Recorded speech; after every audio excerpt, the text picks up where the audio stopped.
Shalom semua yang dinanti-nantikan sudah tiba. Kita akan saat teduh bersama. Kita dengar kesaksian dulu ya, karena kesaksian-kesaksian ini sangat membangun iman. Dan live chat juga sudah dibuka. Tentunya Anda tahu, kirimkan semua permohonan doa akan sampai ke tangan kami.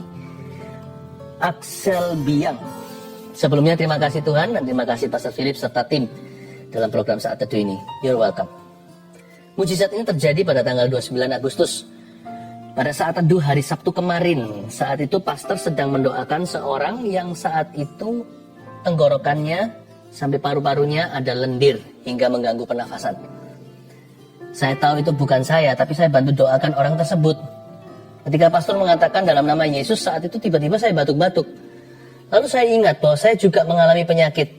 Entah itu penyakit apa, tapi setiap saya selesai makan atau minum, saya selalu batuk-batuk hingga dada saya sakit. Saya sadar bahwa Tuhan juga menyembuhkan saya. Dan saya imani itu. Hingga sekarang ketika saya selesai makan minum pun saya sudah nggak batuk lagi seperti sebelumnya. Terima kasih Tuhan. Haleluya. Santo Tan. Terima kasih Pastor Philip. Saya setelah pulang dari Komsel. Kelompok sel maksudnya. Sampai di rumah selalu lihat YouTube saat teduh. Pas Sabtu kemarin dengan tema Bisa Bangkit. Di akhir Pastor Philip berdoa dan menyuruh taruh tangan di bagian sakit. Bahu kanan saya sakit sudah lebih dari setengah tahun, seperti sendinya bergeser. Jadi tiap digerakkan ada rasa nyeri. Setelah saya imanin balsam Gilead itu ada bunyi krek. Setelah itu bahu kanan saya sampai sekarang nggak sakit lagi. Mujizat terjadi, kuasa Tuhan memang dahsyat. Puji Tuhan. Yang ini no name ya. Shalom semua, semalam saat teduh Pastor Philip 9 September 2020. Kami sekeluarga mendengar Pastor Philip berkata ada anak kecil namanya Evander, umur 5 atau 6 tahun yang suka menderita mimisan. Ortunya khawatir dan saat ini disembuhkan total. Selaput hidungnya pulih semuanya. Mendengar itu hati kami melompat karena anak kami yang terakhir umurnya 4,5 tahun dan namanya Matthew Evander. Dan memang sering sekali mimisan. Langsung kami peluk anak kami. Dan kita berdoa bersama-sama mengklaim janji Tuhan. Dan puji Tuhan pagi ini sudah nggak mimisan. Seperti biasanya kalau bangun pagi pasti mimisan. Haleluya. Kami nggak pernah memasukkan permintaan bantuan doa. Tetapi Tuhan tahu dan mengenal satu persatu anak-anaknya. Sampai yang terkecil sekalipun. Puji Tuhan ya, tidak ada orang yang kelewatan, tidak ada yang dilupakan. Tapi tetap kirim permohonan doanya. Karena itu adalah titik agreement, kesepakatan iman. Siapkan hati ya. Sebentar lagi Instagram Insta Live juga akan menyusul. Oh, udah mulai Instagram. Welcome. Saat teduh. Kita siapkan hati kita untuk bersyukur pada Tuhan dulu. Mari pejamkan matamu, bawa hatimu kepadanya. Mari kita bersyukur.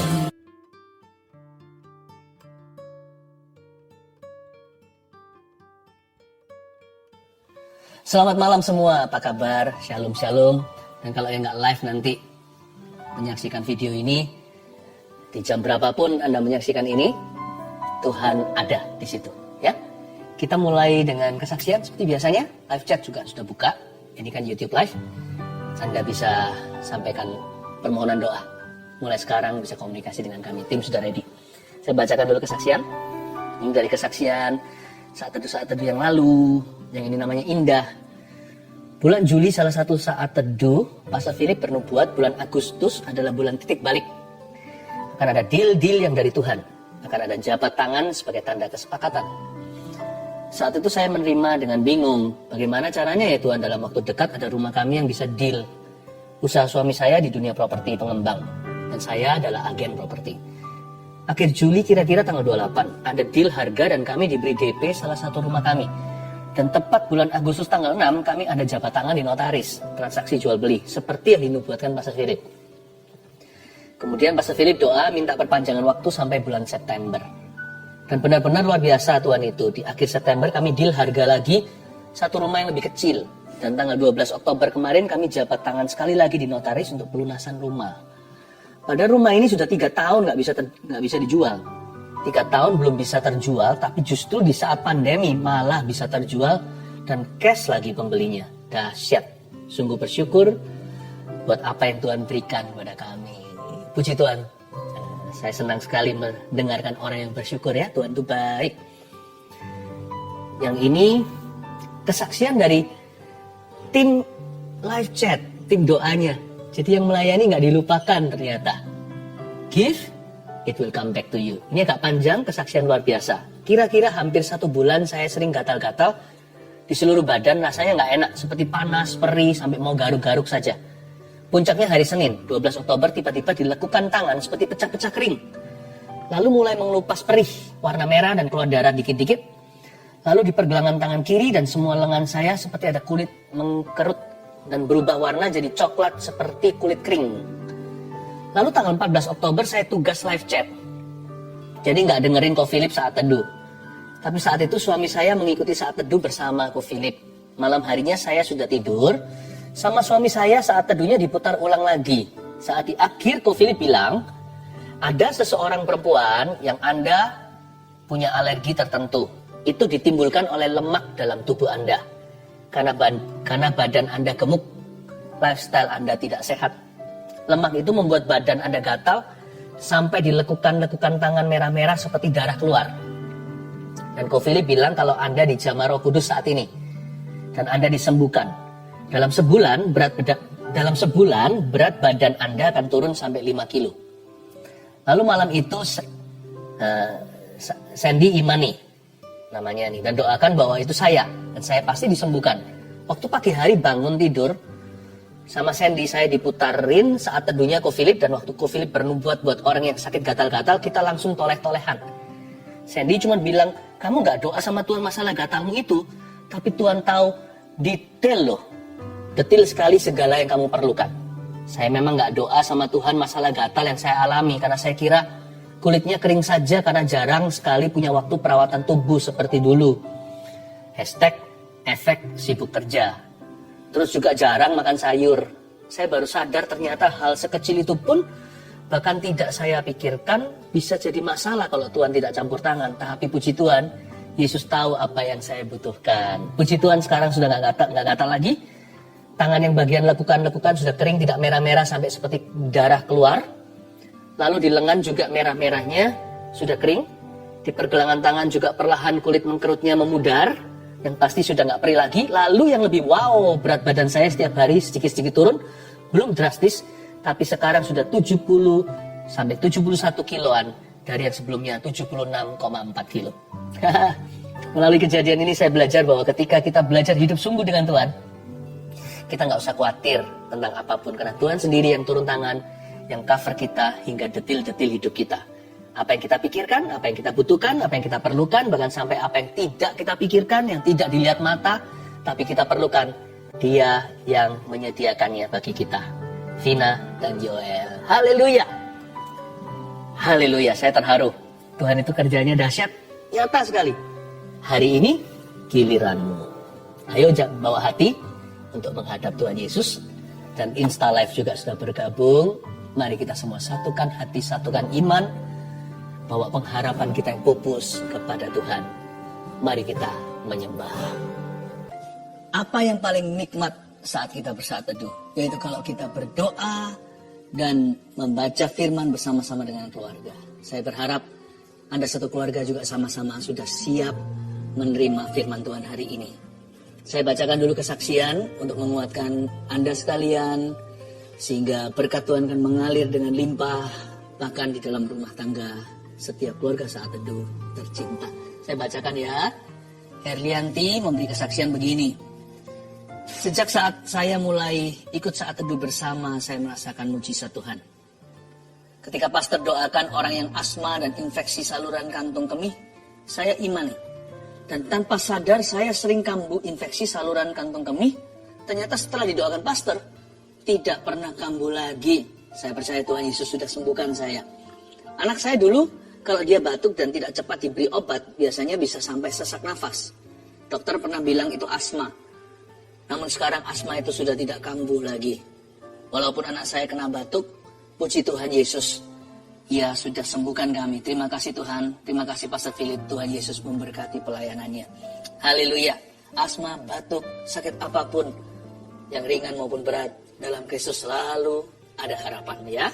Ibu Linda, saya didiagnosa positif COVID-19 di awal Juni 2021. Awalnya, saya tidak merasa gejala apa-apa. Ketika saya konsultasi dengan dokter penyakit dalam, tidak ditemukan tanda-tanda penyakit COVID-19 itu. Dan saturasi saya pun baik-baik saja. Namun rasa takut dan sakit serupa mah itu selalu muncul saat subuh. Sakit sekali rasanya, sampai-sampai saya kesulitan untuk bernafas. Suami saya yang berbeda kepercayaan mulai mendoakan saya dan meminta saya mempercayai keyakinannya. Namun saya menolaknya dan tetap teguh percaya bahwa Tuhan Yesuslah satu-satunya juru selamat. Suatu hari ketika saya menyaksikan saat teduh bersama, Pastor Philip Mantova bernubuat tentang seorang ibu yang minum obat penenang dan obat mah, ibu itu akan sembuh total. Saya dikuatkan dan beriman bahwa hal itu adalah nubuatan untuk saya. Semenjak hari itu, rasa sakit dan kekhawatiran berlebihan itu perlahan-lahan hilang. Dan saya sudah jarang minum obat lagi. Jiwa saya makin dikuatkan, terutama melalui persekutuan dalam CG. CG di sini cell group ya. Banyak orang memiliki masalah jauh lebih pelik dari saya, tapi kami semua dapat tetap saling menguatkan. Saya percaya hanya Tuhanlah andalan saya. Haleluya. Bukan hanya disembuhkan, tapi juga memperoleh komunitas rohani yang saling menunjang. Puji Tuhan ya, saya berdoa juga keluarga Saat Teduh tidak ada satupun yang yatim piatu rohani. Semua akan menemukannya. Saya percaya Tuhan memberi kita rumah, bukan hanya di sorga, tapi juga di bumi ini. Yaitu saudara seiman yang peduli. Elita Siregar. Shalom, saya seorang ibu rumah tangga yang selama 10 tahun dipercayakan Tuhan merawat seorang anak cerebral palsy. Selama 10 tahun itu pula saya terus melanjutkan kuliah. Bukan untuk berkarier, melainkan untuk meneliti anak saya. Pada 7 Juli 2021, anak saya meninggal. Saya hampir depresi. Saya merasa semua yang saya lakukan dan harapkan sia-sia dan ingin mati menyusul anak saya. Dalam kedukaan yang dalam tanpa sengaja, tayangan ulang siaran Saat Teduh bersama tentang bebas dari depresi muncul di YouTube. Saya skip, tapi muncul lagi dan lagi. Tanpa minat saya klik dan menonton tayangan itu. Di luar dugaan, firman yang disampaikan saat itu mengubah sikap hati saya. Saya kembali bangkit karena Tuhan belum selesai dengan saya. Kemudian saya ikut ujian CPNS pada tanggal 25 Desember 2021 dan dinyatakan lulus sebagai dosen di salah satu universitas negeri di Depok, Jawa Barat. Saat ini saya yang dahulu hanya seorang ibu rumah tangga telah mulai mengajar di tempat yang baru dan hingga saat ini saya adalah jemaat Saat Teduh bersama Pastor Philip. Haleluya. Puji Tuhan ya, saya hatinya berbunga-bunga kalau mendengarkan kesaksian seperti ini. Ingin segera mencium kaki Yesus dan berkata terima kasih, semua adalah karena perbuatanmu. Kalau orang lain ditolong, keluarga kita juga. Mari kita masuk ke hadirat Allah. Come on guys, let's worship Jesus together. Bertatalah di hati kami, Roh Kudus, sampai Tuhan Yesus datang kembali. Ajar kami untuk berjalan di dalam jalan-jalan-Mu, tidak keluar dari situ, tidak menyimpang ke kiri, tidak menyimpang ke kanan. Sebab Engkau adalah Allah yang baik, yang setia. Kau tak pernah meninggalkan kami tidak ada alasan untuk kecewa. Tuhan, ajari kami jalan-jalan-Mu. Hari ini kami memilih untuk berjalan bersama dengan-Mu. Roh Kudus, lawat kami. Lawat setiap orang yang menyaksikan. So, tidak ada seorang penonton satupun di antara kami. Setiap kami adalah anak-anak-Mu. Setiap kami adalah pelaku firman-Mu. Makasih Roh Kudus, dalam nama Yesus. Haleluya. Amin. Puji Tuhan. Hari ini saya mau sampaikan firman tentang jalan-jalan Tuhan. Tapi karena ini akhir pekan, live-nya hari Sabtu. Jangan lupa besok live streaming. Saya akan berkhotbah tentang sesuatu, saya yakin adalah sebuah jawaban yang dinanti-nantikan. Pernah nggak kita itu memikirkan, apakah ini kehendak Tuhan ya? Kita kadang-kadang kepingin tahu, apa sih kehendak Tuhan itu? Yang ini atau yang itu? Nah, apakah kita harus tahu 100% dulu baru kita bisa melangkah dengan pasti? Dan hal-hal ini akan saya bahas esok hari. Judulnya Menemukan Kehendak Allah. Catat baik-baik di gms.church, live streaming di sana. Jangan lupa ibadah online. Dan Anda yang belum subscribe juga, segera lakukan itu. Karena itu supaya Anda bisa mengikuti terus kebangunan rohani yang terjadi, termasuk lonceng ditekan supaya ada notifikasi, supaya nggak ada lagi nanti yang komentar begini, aduh keluputan, aku lupa, atau aku nggak tahu waktunya kapan. Nanti akan di-notify, Anda pasti akan diberitahu, ya. Jangan hilang satupun daripada berkat-berkat yang Tuhan sudah sediakan. Hari ini firman yang saya bagikan berjudul Jalan Sempit Menuju Glory. Buka bersama dengan saya di 1 Samuel pasal yang ke-28. 1 Samuel pasal yang ke-29. Sambil Anda mencari di Alkitab Anda, ya, 1 Samuel 29 ayat pertama. Saya jadi ingat sebuah lagu di sekolah minggu. Di dalam dunia ada 2 jalan, lebar dan sempit, mana kau pilih? Yang lebar api, jiwaku mati, tapi yang sempit hidup berglori. Tentunya kalau kita mau yang nyaman lah. Masa mungkin orang mau menderita cuma-cuma. Tapi kalau kita harus pilih salah satu, apalagi kalau hidup memilih untuk kita, membawa kita ke sebuah problema, lembah kelam contohnya. Jangan sampai kita tersesat di jalan. Hari ini kita akan pelajari nama-nama jalan. Siapa tahu jalan yang Anda anggap kutukan itu ternyata menuju glory. Bukan hanya di hidup kekal ke sorga, tapi juga ada kemenangan yang Tuhan sediakan. Mungkin perlu proses. Ada waktunya, tidak instan. Tapi kalau kita sedang diproses oleh Tuhan, jangan sampai kecewa. Makanya hari ini saya akan sebut nama-nama jalan tersebut. Itu bukan alamat beneran, tapi itu adalah pengalaman kehidupan. Kalau sampai ada jalan-jalan tersebut yang relevan dengan Anda, itu bukan kebetulan. Tuhan Allah Roh Kudus sedang berbicara.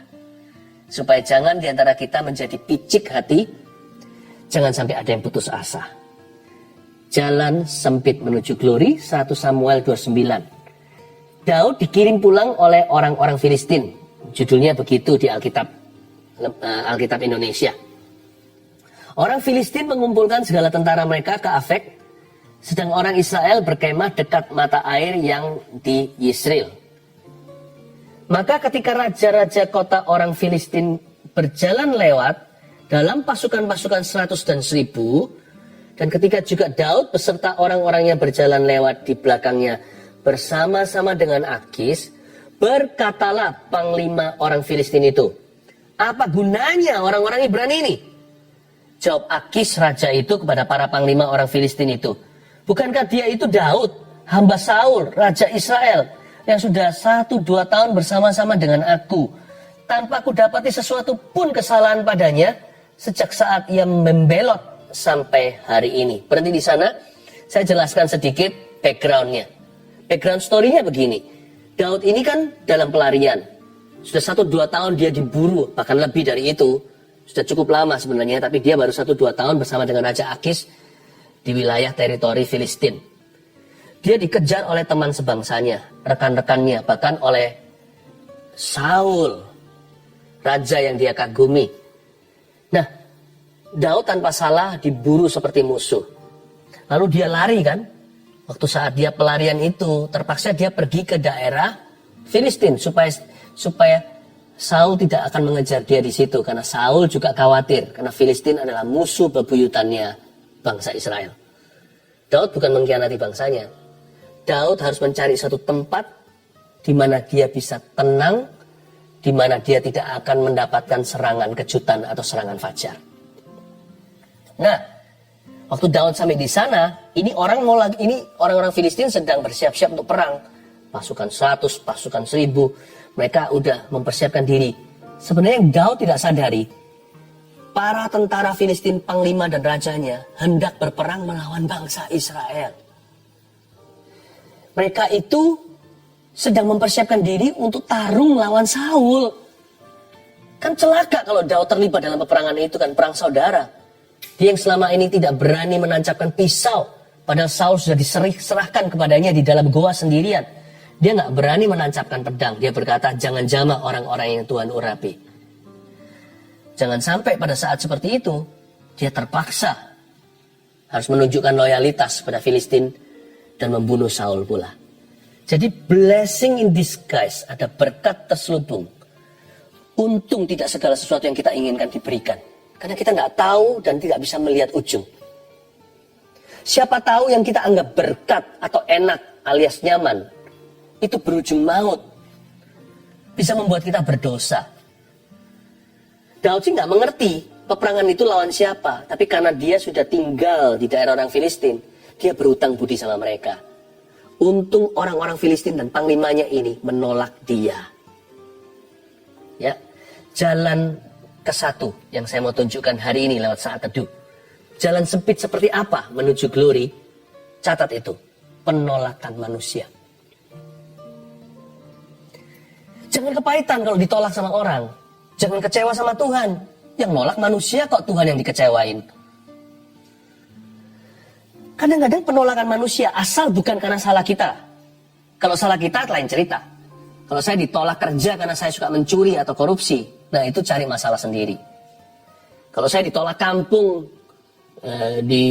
diserbu massa karena saya mencuri sepeda motor tetangga, nah itu nggak ada glory di dalamnya.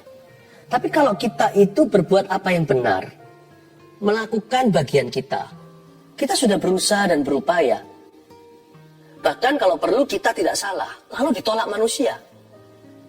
Saya beritahu ya, secara profetik, jalan itu kemungkinan besar menuju glory dalam hidupmu. Karena Tuhan itu selalu membela orang-orang benar. Dan Tuhan itu selalu beserta dengan hamba-hambanya yang melakukan kehendaknya. Penolakan manusia harusnya jangan membuat kita jadi kepahitan. Malah justru jalan sempit itu menuju glory. Glorinya apa? Ditolak sama orang. Glorinya di sini. Inilah kemuliaan. Kita jadi mau nggak mau lebih bersandar sama Tuhan. Lebih bergantung kepada Tuhan Yesus. Itu kemuliaan ditolak oleh manusia. Mau tidak mau dulu kita bisa mengandalkan si A, si B, sekarang nggak bisa. Kita hanya bisa mengandalkan satu alfabet saja. Si Y, Tuhan Yesus. Itu dia. Itulah rahasianya.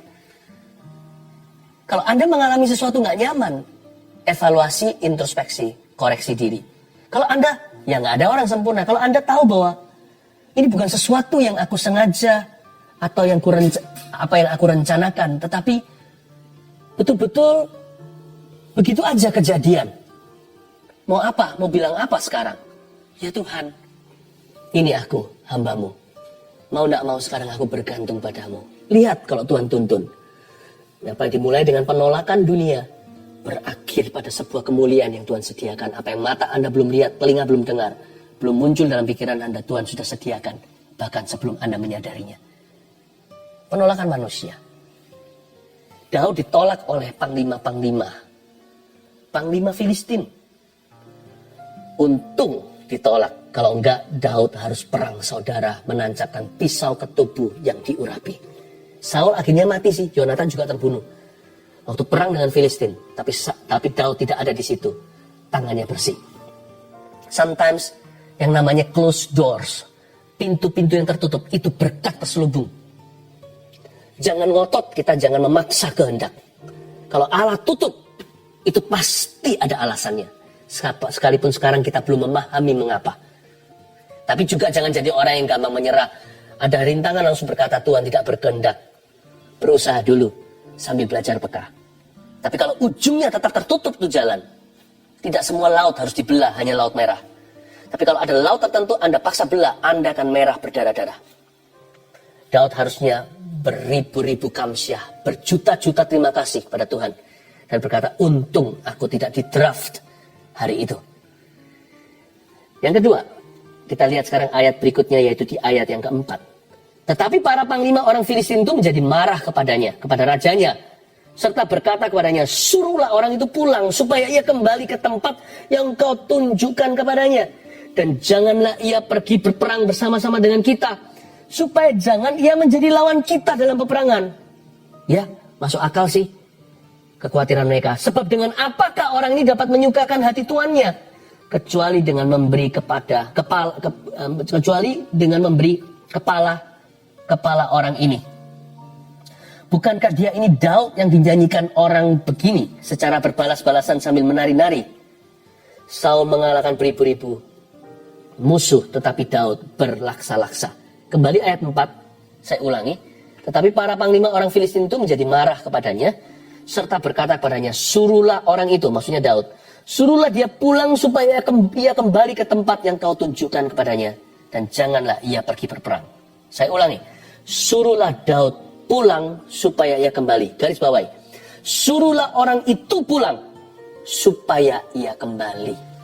Wah, bagi Daud merintis karir, karena dia gak punya masa depan dengan Saul.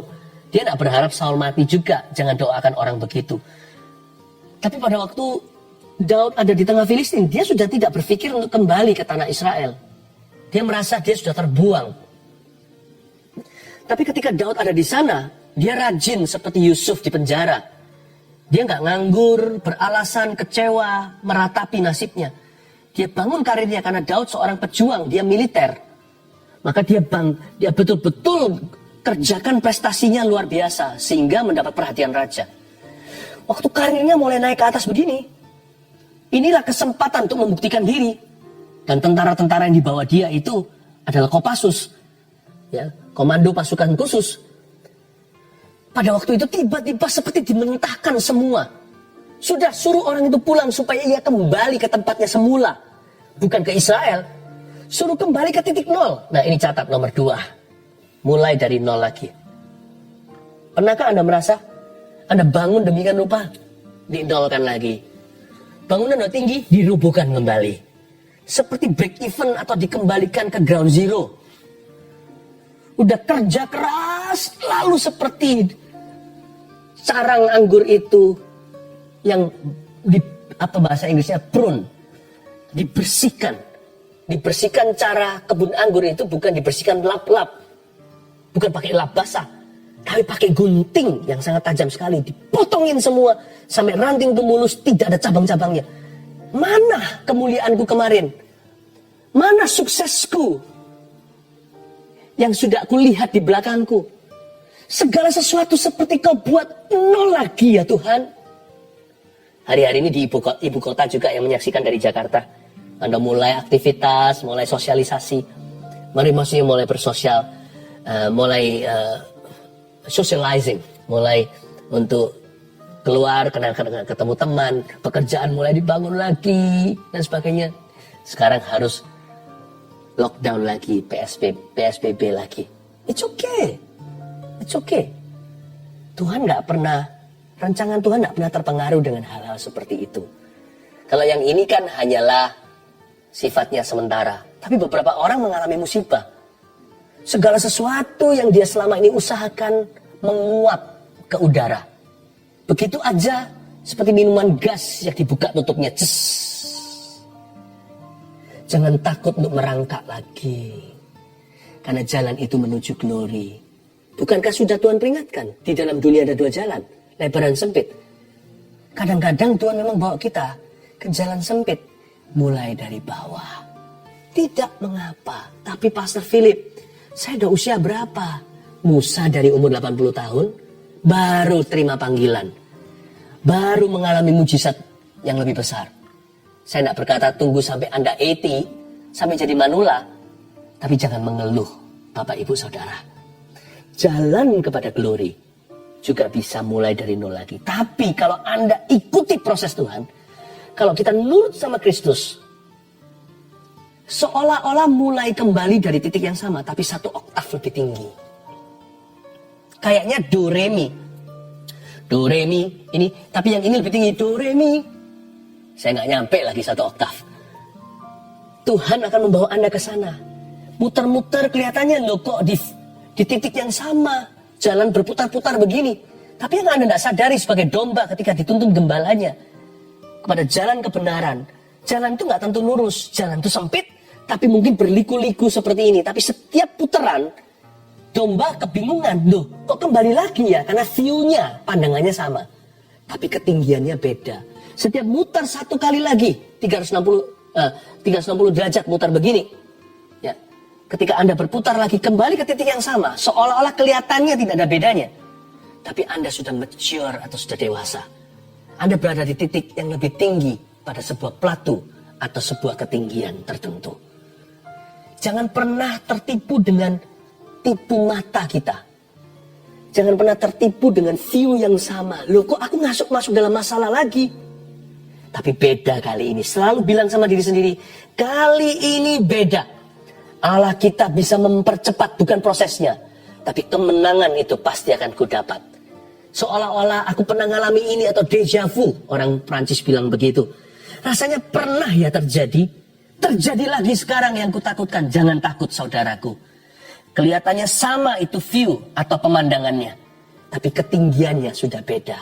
Sebab hari ini Tuhan punya rencana yang baru bagi hidupmu. Seolah-olah harus Anda mulai dari bawah. Tapi bangunan yang Anda bangun kemudian akan jauh lebih mulia daripada bait Allah sebelumnya. Percayalah dengan segenap hati, jalan sempit menuju glory. Jangan putus asa. 7 kali Anda jatuh, 8 kali Anda berdiri. Bangkit kembali. Ayat yang berikutnya. Ayat 6. Lalu Akis memanggil Daud dan berkata kepadanya, demi Tuhan yang hidup, engkau ini orang jujur. Akis berkata kepada Daud, dan aku memandang baik jika engkau keluar masuk bersama-sama dengan aku dalam tentara. Sebab aku tidak mendapati sesuatu kejahatan padamu sejak saat engkau datang kepadaku sampai hari ini. Tetapi engkau ini tidak disukai oleh raja-raja kota. Sorry ya Daud, kata Akis, raja yang sangat-sangat mengasihi dia. Sebab itu pulanglah, pergilah dengan selamat dan jangan lakukan apa yang jahat di mata raja-raja kota orang Filistin itu. Ayat 6 ini saya ulangi lagi. Kata Akis kepada Daud. Akis memanggil Daud dan berkata kepadanya, demi Tuhan yang hidup, engkau ini orang jujur. Dan aku memandang baik jika engkau keluar masuk bersama dengan aku dalam tentara. Akis itu raja Filistin. Filistin itu terkenal orang-orang jahat. Tidak takut akan Tuhan. Kok bisa ya sapaannya? Shalom segala demi Tuhan yang hidup. Daud telah berhasil memukau hatinya. Daud telah menjadi saksi yang berhasil bagi Tuhannya. Allah Israel jadi masyhur di hati seorang yang tidak takut akan Tuhan. Demi Tuhan yang hidup, engkau ini orang jujur. Akis angkat topi. Tapi sorry ya nak, istilahnya begini. Raja-raja kota yang lainnya gak suka sama kamu. Mereka curiga dan takut nanti kamu berubah setia. Sebab aku tidak mendapati sesuatu. Kalau Anda perhatikan dengan seksama, kalimat Akis berikutnya adalah, sebab aku tidak mendapati sesuatu kejahatan padamu. I have found no evil in you. Sejak saat engkau datang kepadaku sampai hari ini, tidak kudapati kejahatan apa-apa. Jalan sempit apa? Daud terjepit. Kiri kena, kanan kena, maju kena, mundur kena. Dia keluar dari Filistin, jatuh ke dalam tangannya Saul yang memburu dia dengan kesurupan. Dia di Filistin, ini musuhnya Israel. Cepat lambat mereka akan membunuh dia. Tapi Daud ketika terjepit, keluar aslinya. Hari-hari ini banyak orang hidupnya gak keruan. Dan sayangnya, banyak orang yang amoral itu ditemukan di kalangan orang-orang Kristen. Jangan ikut jalan orang fasik. Jangan berdiri di jalan orang berdosa. Daud ini gak enak hidupnya. Kiri kanan, kena. Maju mundur, kena. Tapi Daud memegang teguh sedemikian rupa. Bukan dia mengaku-ngaku diri. Apa artinya kalau seseorang memuji dirinya? Tapi Daud dipuji oleh raja nomor 1 di Filistin yang ditakuti. Akis berkata, aku tidak mendapati sesuatu kejahatan padamu. Aku tidak menemukan dosa. Jalan sempit menuju glory itu ini. Banyak orang di masa susah berdosa. Nanti kalau nyaman, enak, sungkan sama Tuhan. Apapun terjadi, baik tidak baik waktunya lakukan firman. Jalan sempit itu tulis baik-baik. Poin ketiga, kekudusan. Apapun terjadi atau belum terjadi, jaga kekudusan. Banyak orang hari-hari hidupnya nggak beres sama Tuhan. Dan akhirnya juga nggak beres sama orang. Pernikahannya nggak beres. Pergaulannya nggak beres. Bisnis nggak beres, bukan karena bisnisnya gagal. Bukan, tapi menipu orang. Banyak hal nggak benar. Nggak boleh. Bertobatlah. Kalau di sini ada anak-anak Tuhan, Tuhan mencari dulu domba sesat dari kalangan Israel. Penghakiman selalu dimulai dari rumah Tuhan. Izinkan saya mengatakan, Tuhan menghendaki kekudusan. Sebab tanpa kekudusan, kita tidak akan melihat Tuhan. Kita bisa juga dapat kekayaan tanpa Tuhan sih. Ada yang namanya pesugihan, ada yang namanya luck, keberuntungan. Karena Tuhan itu memberikan berkat pada semua orang. Tapi buat apa kita memperoleh seluruh dunia tapi kehilangan nyawa kita ke dalam api neraka? Jangan pernah main-main. Suatu hari jangan sampai kita ditolak oleh Tuhan ketika di pengadilan. Nanti di tahta putih Tuhan berkata, enyah kamu. Tapi aku makan minum bersama denganmu. Aku bernubuat demi namamu. Aku mengusir setan demi namamu. Aku menyembuhkan demi namamu. Tuhan berkata, aku tidak mengenalmu, hai pembuat kejahatan. Sebab kejahatan dan dosa ditemukan di dalam dirimu. Saya tidak berkata sekali kita berdosa langsung masuk neraka, enggak. Lain cerita kalau kita sekali-kali berdosa, sekalipun sengaja, kita menyesalinya karena kelemahan kita. Itu lain cerita dengan orang yang hidup secara komitmen di dalam dosa. Kalau hari ini saya berjalan di tepi pantai, lalu ada burung sigal, itu burung yang seringkali ada di lautan, suka terbang-terbang di atas permukaan laut. Burung putih biasanya, waktu saya dulu sekolah di Kanada. Lain cerita kalau sekali-kali saya jalan, lalu tiba-tiba dia bertelur dari atas, bukan telur beneran, maksudnya kotoran, kena ke kepala saya pernah loh dikencingin burung. Tapi kejadiannya ya sekali dalam puluhan tahun. Kalau yang begitu ya apa boleh buat, saya harus lebih hati-hati gitu aja. Sepandai-pandai tupai terbang sekali-kali dia jatuh kan. Saya tidak imani untuk kita jatuh dalam dosa. Tapi kalau sampai kita gagal, cepat bangkit. Berbeda cerita dengan apabila burung sigal itu, burung tepi pantai itu bisa bersarang, bikin sarang di atas kepala saya, bertelur, ramin untuk telur sampai anak-anaknya sampai menetas. Itu lain cerita. Itu berarti saya izinkan jatuh dalam dosa. Bukan berarti Anda telah membuang segala kekudusan. Datanglah dalam pertobatan. Standar minimal kekudusan itu pertobatan. Standar maksimal kekudusan itu adalah menjadi seperti Kristus.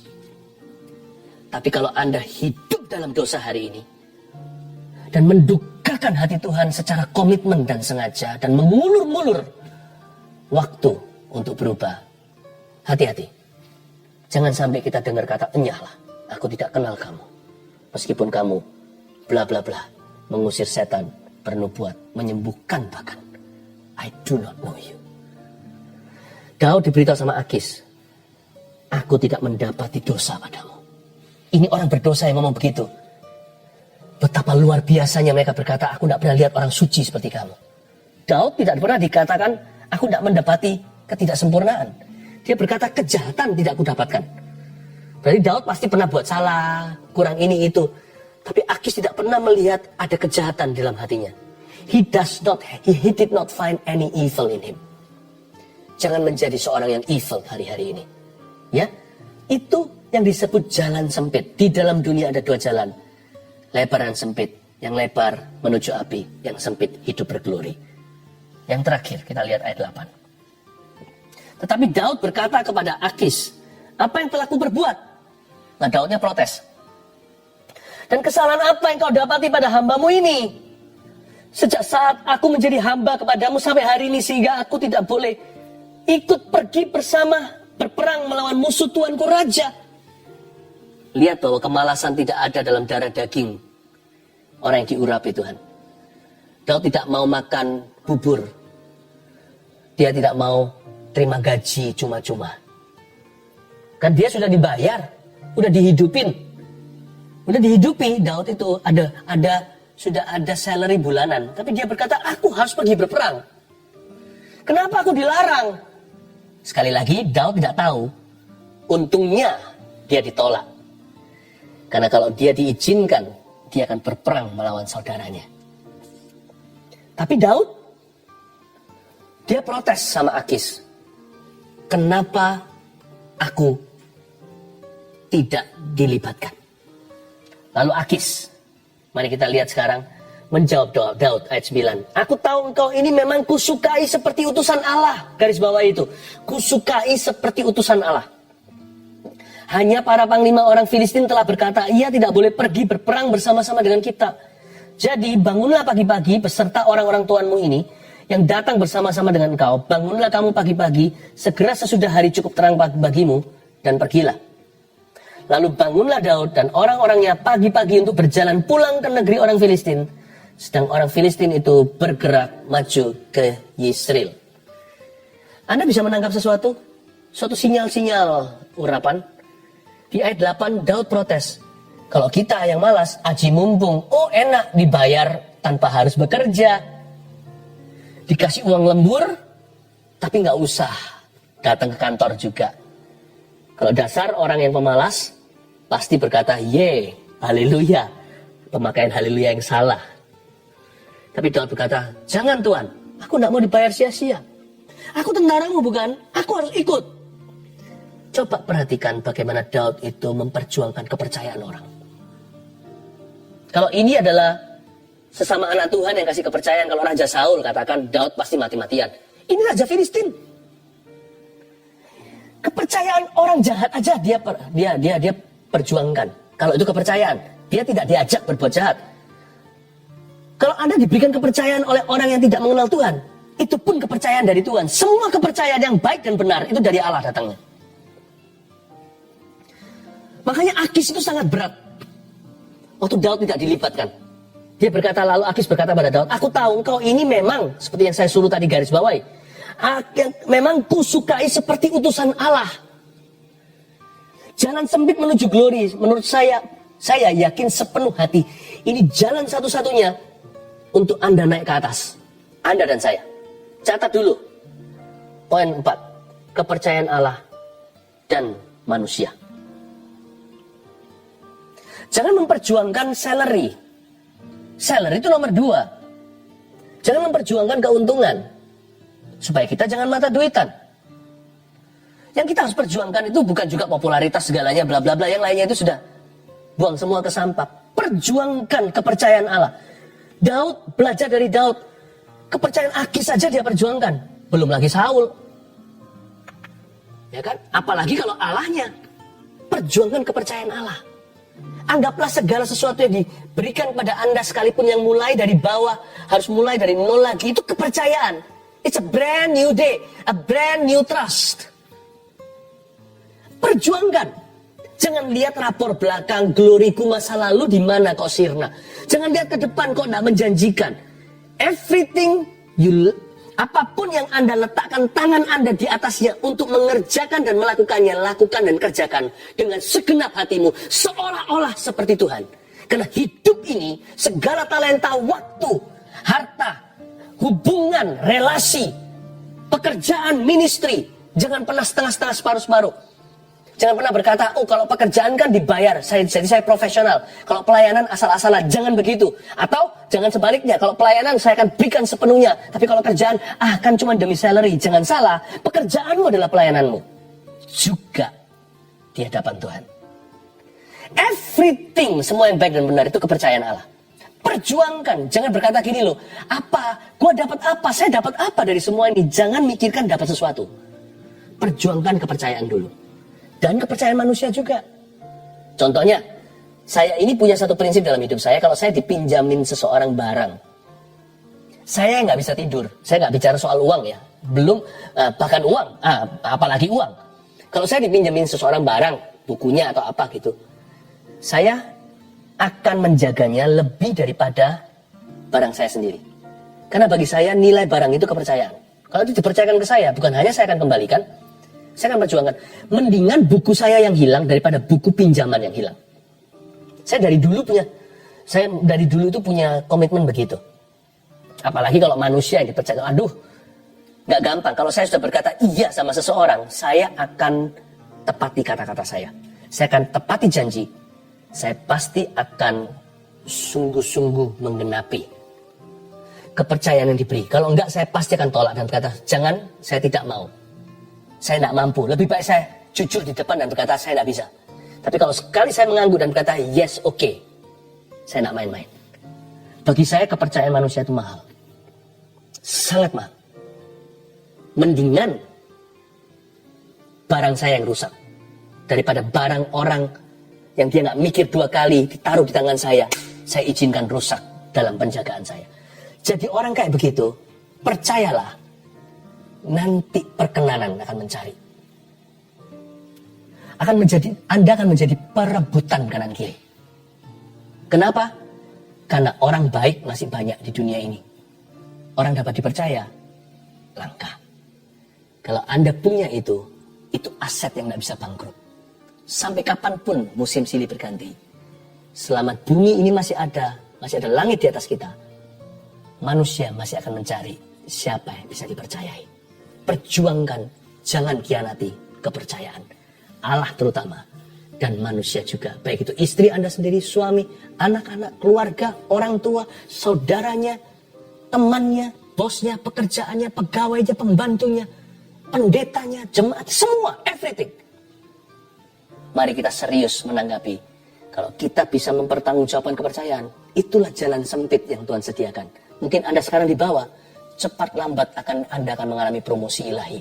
Karena orang yang dipercayai, diangkat tinggi. Belajar dari seluruh tokoh Alkitab, Yusuf juga, Daud apalagi. Lihat mereka, jalannya hanya satu. Jalan sempit itu satu saja destinasinya, glory. Anda sudah ditakdirkan untuk kemuliaan kalau Anda bisa memperjuangkan kepercayaan. 1, 2, 3, jalan sempit menuju glory apa aja? 1, penolakan manusia. 2, mulai dari 0 lagi. 3, kekudusan. 4, kepercayaan Allah dan manusia. Mari kita bawa hidup kita ke dalam tangan Tuhan. Mari kita undang rancangan Allah. Sekalipun kita sekarang mungkin belum memahami, mari yakin dulu dengan segenap hati. Haleluya. Tuhan, 4.806 permohonan doa sudah ada di tangan saya.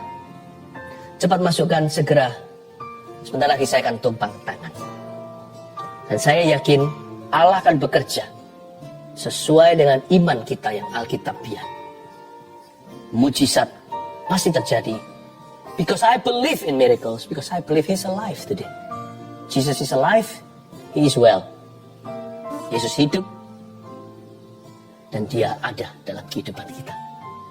Mari kita sekarang sama-sama ulurkan tangan kita ke depan. Saya akan tumpang tangan ke sini. Dan saya yakin tangan Yesus akan menjamahmu. Tuhan, jamalah setiap orang dalam pergumulan dan permohonan doanya. Pandanglah Tuhan Yesus. Khususnya mereka yang dalam lembah kekelaman, yang jalannya sempit hari-hari ini. Hari ini Kau telah berbicara. Ternyata itu adalah jalan kemuliaan. Berikan visi yang baru. Berikan semangat yang baru. Berikan iman yang lebih besar. Pengharapan tidak pupus. Kasih mereka kembali mula-mula. Nyalakan api Roh Kudus di dalam diri mereka. Alirkan kuasa Roh Kudus sekarang. Ketika saya berkata api Roh Kudus ini, api Roh Kudus akan betul-betul menjamah tubuh, jiwa, rohmu. Terimalah api Roh Kudus ini. Alirkan dari atas kepala yang ke bawah kaki. Hanguskan. Burn out every disease. Setiap sakit penyakit yang boleh burn out bukan anak-anak Tuhan. Yang harus burning out adalah sakit penyakit. Semua dosa itu di dalam nama Yesus. Saya melihat saat ini juga conviction atau templakan Roh Kudus sudah terjadi atas beberapa individu. Tidak hanya 1, 2, ada lumayan banyak saat ini juga. Hatinya sekarang merasa berdosa akan sesuatu. Itu bukan tujuan setan kalau itu menuntun pada pertobatan. Bagi orang yang hidup tidak keruan. Ayo cepat katakan seperti ini sambil engkau tetap mengulurkan tangan dan mengangkat tangan, katakan, Tuhan Yesus maafkan aku. Basuh aku dengan darah Yesus. Katakan ini. Beriku kekuatan untuk bertobat. Dan Tuhan kasih aku kuasa untuk berubah. Sejak aku berdoa ini, aku tidak beralasan lagi. Aku beriman dan melakukan firman. Terima kasih Tuhan dalam nama Yesus. Amin. Taruh tanganmu.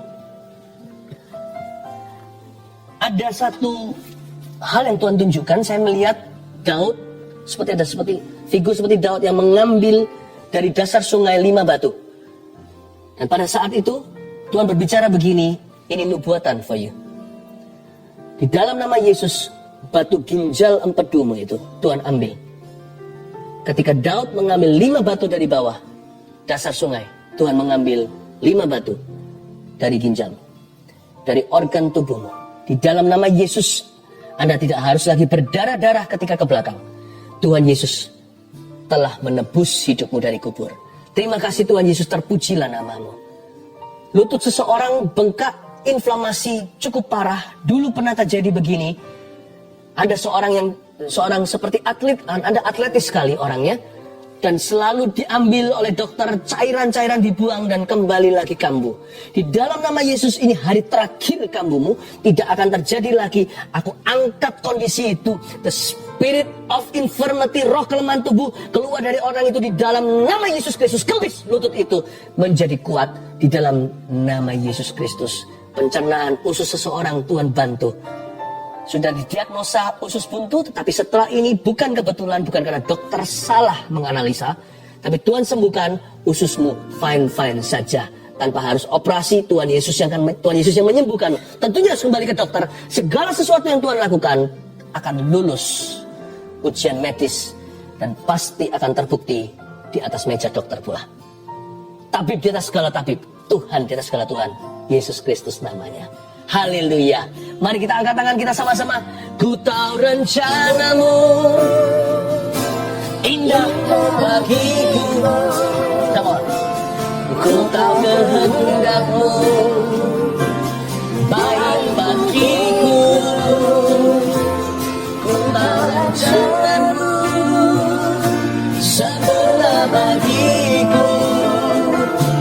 Ku tahu jalan-jalanmu yang terbaik bagiku. Ku tahu jalan-jalanmu yang terbaik bagiku. Ku tahu jalan-jalanmu yang terbaik bagiku. Mari kita ulurkan tangan, angkat tangan kita, maksudnya kita terima berkat dari Tuhan.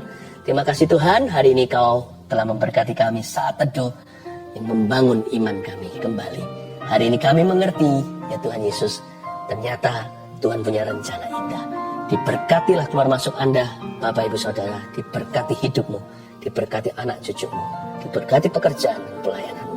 Dan besok ketika kita bertemu kembali di dalam gereja, yakni di dalam hadirat Allah ketika kita online bersama, biar hadirat Tuhan ini ada wave gelombang kebangunan rohani ini tidak berhenti sampai sini. Tuhan lanjutkan esok hari. Tuhan lanjutkan sampai Yesus datang. Dalam nama Yesus. Haleluya. Amin. God bless you. Welcome di saat teduh yang sudah dinanti-nantikan semua orang. Hari ini kita mau masuk hadirat Tuhan. Minta Tuhan menguji hati kita.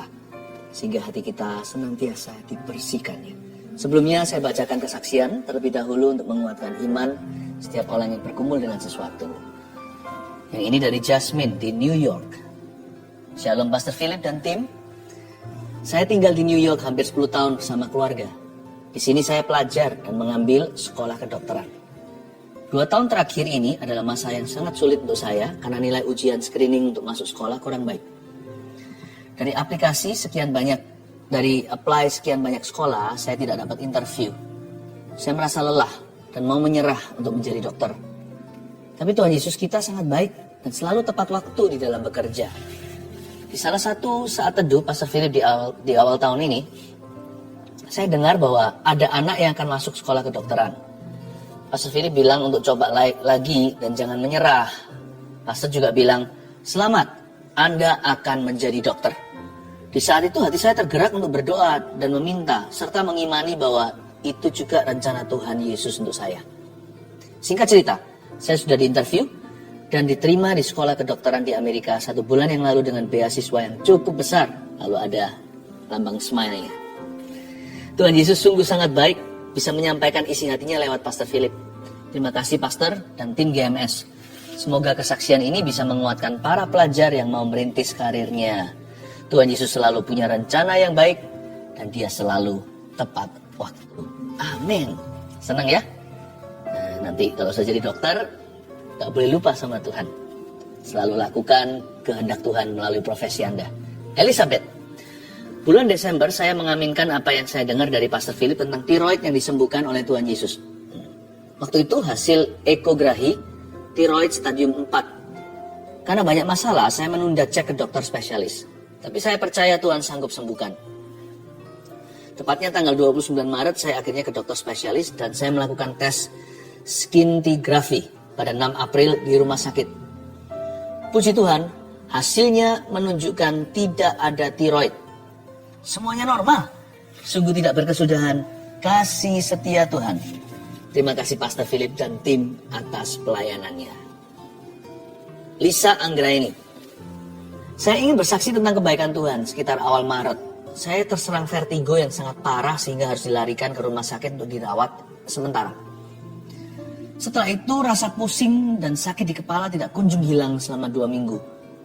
Saat mendengarkan saat teduh tanggal 13 Maret 2021, Pastor Philip mendoakan agar penyakit vertigo beserta semua gejalanya dipatahkan dan disembuhkan dalam nama Yesus. Saya imani itu untuk saya. Seketika itu juga rasa pusing dan tidak enak di kepala saya hilang seketika. Saya bersyukur tidak pernah kambuh lagi hingga hari ini. Tuhan itu baik. Terima kasih atas pelayanan pastor beserta seluruh tim. Puji Tuhan, banyak orang mengalami mujizat. Mari kita doakan hari ini giliran Anda yang menanti-nantikannya. Tapi sebelumnya, mari bawa hati kita. Biar Tuhan selidiki, biar Tuhan murnikan, dan biar Tuhan menjamahnya. Haleluya. Pohon zaitun itu perlu waktu untuk bertumbuh. Nggak bisa langsung dipetik buahnya. Tapi kalau sudah bertumbuh, dia bisa lama. Pohon ini bisa sampai ratusan atau ribuan tahun. Pohon zaitun ini nggak main-main. Pohon zaitun ini adalah pohon yang bisa memberikan hasil yang sangat-sangat menguntungkan nantinya setelah tahunan. Bahkan kadang-kadang bisa 40 tahun baru dia menghasilkan buah-buah yang maksimal, minyak-minyak yang paling murni. Anak kan juga begitu kan? Waktu masih kecil dia merepotkan. Tapi kalau Anda tekun mendidik dia dalam takut akan Tuhan, dalam hikmat-hikmat dan doa, anak itu nanti bertumbuh besar, tunggu dia nanti. Ketika dia mulai dewasa 20, 30, 40, semakin matang, semakin murni. Dari dulunya merepotkan, nanti akan membuat hidup Anda ringan. Anak yang bijaksana meringankan hidup ayah ibunya. Anak-anakmu seperti tunas pohon zaitun di sekeliling mejamu. 1, 2, 3, keluarga yang bahagia itu seperti apa? Yang kepala keluarganya takut mendukakan roh Allah. 2, yang istrinya penuh kasih dan kaya dalam perbuatan baik. 3, yang anak-anaknya bertumbuh dalam kebenaran firman. Saya percaya Anda diberkati. Amin. Mari kita sama-sama kembali menghampiri tahta Allah. Haleluya. Saya merasakan dalam roh saya ada sebuah seruan. Saya tahu itu bukan Roh Kudus tapi roh saya. Tapi kalau saya dekat sama Tuhan, saya percaya apa yang diutarakan oleh roh saya pun Tuhan akan dengarkan. Ada kata-kata menjerit begini.